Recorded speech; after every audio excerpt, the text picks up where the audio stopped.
Senate Bill 132 before us today is an omnibus insurance bill.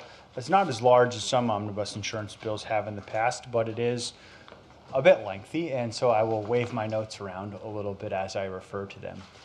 So much of Senate Bill 132 makes technical and conforming corrections throughout Title 21 in accordance of making our insurance statutes in line with NAIC model laws. NAIC is the National Association of Insurance Commissioners, and that includes sections 8, 9, 10, and 11.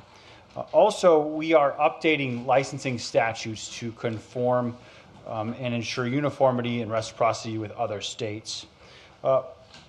This bill also allows for independent insurance adjusters to designate Alaska as their home state for purposes of licensure when their resident state does not license adjusters.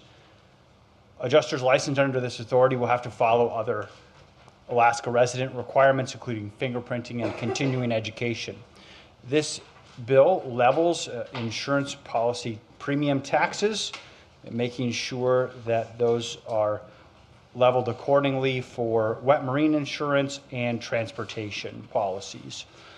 Also, in Section 31, Mr. President, we are changing the penalty calculation on late paid surplus lines filing fees that are punitive. There will be a small decrease in revenue related to this change, but it is overall offset by other revenue changes in the bill.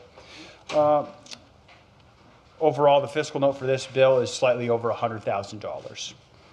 Also, we are amending health maintenance organizations to align requirements for access to out-of-network standards for the HMO service delivery model and increasing timelines so that they can be more responsive. Also, this bill addresses two issues regarding what some people might find disadvantageous practices by insurance companies to not provide insurance or compensation for losses when people do have losses. First in the way is we make it clear that when premiums are sold that don't allow the depreciation of labor in a loss claim, that is very clear to the consumer when they are being sold that type of policy. Also, this bill makes changes to make sure that if someone has a large loss due to a disaster and they need a denial by their insurance company, that their insurance company cannot cancel their policy simply because they needed a denial in order to qualify for a FEMA program. Almost finally, Mr. President, this bill makes certain that we have the ability in our state to have owner-controlled insurance programs or contractor-controlled insurance programs so that construction companies who cannot secure insurance in the private market can be self-insured.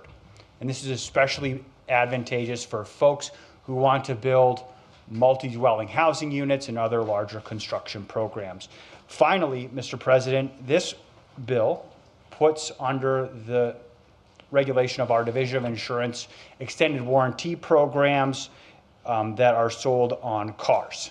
So when you go buy a new car and they tell you how great that the car that you bought just is, when they convince you that the car isn't so great, that it might break, and that you have to buy additional policies to deal with your car that might break, now those warranty policies and maintenance programs are going to be regulated by the Division of Insurance. Thank you very much, Mr. President.